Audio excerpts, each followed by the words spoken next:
Hey everyone, Vintage Machine Repair here, and as you can tell if you've been following my last few videos, I did take out the head of the machine.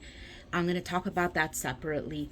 Today, I wanted to talk about the weird bobbin winding mechanism that this uses. So I think most of us are used to the bobbin winder being either at the side or the top of the machine, and this machine does have a little bobbin winder like flap that comes up on the machine, but it doesn't actually have anything inside of it. And I panicked for a second.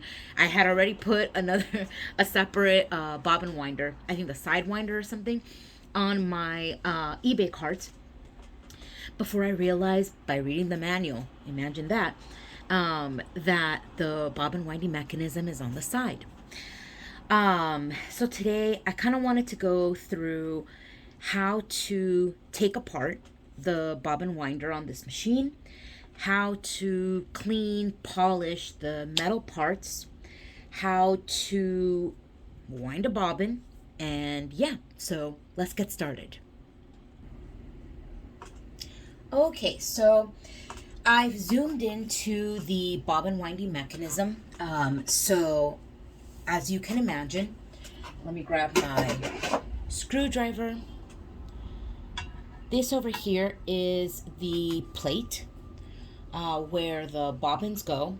I'll talk more about that later. I know it's hard to see right now, but your thread, just like on a normal spool pin, it goes up through the loop and then it comes down on this machine, and this right here is where the thread goes through. So it comes in through the back over here, loops through the tension discs that are right here. The thread goes through this small hole here, and then that thread goes through the bobbin, and I will talk more about that in a second when I zoom out.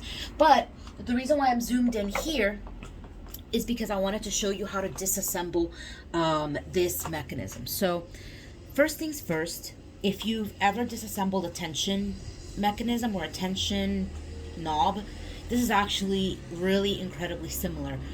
In some ways, I actually say it's a little bit easier because you don't have the thread pin or the tension pin or anything like that. You just have your tension bar. Tension bars always have a little split in the middle. That's how you manage to not have all the tension discs wobbling around. So first things first,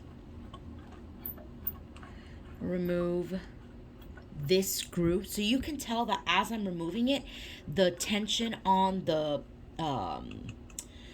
spring, and therefore the discs, is loosening. That is normal, of course. So whenever I'm taking pieces out of a complex assembly like this, I just try to make sure I put them face up. Let's see if I can put it where you can see it. No, I can't. I try to put it face up so that I remember the order in which they go in. Next, the tension spring.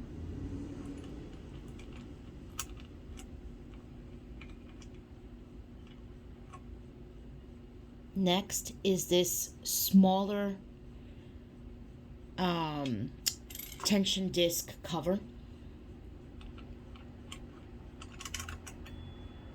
The first tension disc, which is like a bowl, so the empty side faces towards you, and the next one is another tension disc, except in that case the bowl faces away from you. I hope you guys like my explanation.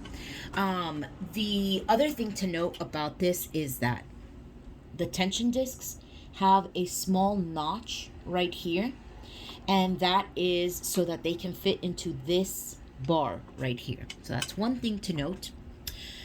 The next thing to note is that both the tension disc cover and the spring, you can see, have a little bar through the middle. And as I was saying, that's because this tension bar has a little bar through the middle, and so you slot the little bars through there, if that makes sense. I hope it does. These tension assemblies are usually pretty rusty. I know mine was. This has already been cleaned and polished, so you can see that it is super nice and shiny. You can see that there's some discoloration, but if you run your fingers through it, it's totally fine. So I'm not too worried about that. The way that I get that done, I learned everything I know about polishing metal parts and things like that from Vintage Sewing Machine Garage. You should go check out their videos. They are amazing. And so what they usually do is they first sand down any rust, things like that, with 400 grit sandpaper. And then they go to a finer grit, 800, then 1200, 1500. So whatever you have on hand or whatever's available in your store. So that's what I did, and that virtually took everything out. That's been my experience.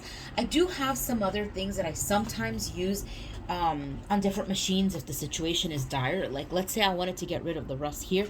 I don't, but let's say I did. I would use either this bright silver cream, which works okay, actually. And then if I really had something that where the rust isn't coming off, and I think it's that important for it to be not rusty, I will use this thing over here. This is Rust-Oleum Rust Dissolver. This is literal phosphoric acid, if I'm not mistaken. Yeah, it's literal phosphoric acid. So I'm scared of this stuff. I'm not gonna lie. It's a jelly, so it's not gonna spill everywhere necessarily. I'm scared as heck about of this thing because it will burn through your skin for sure.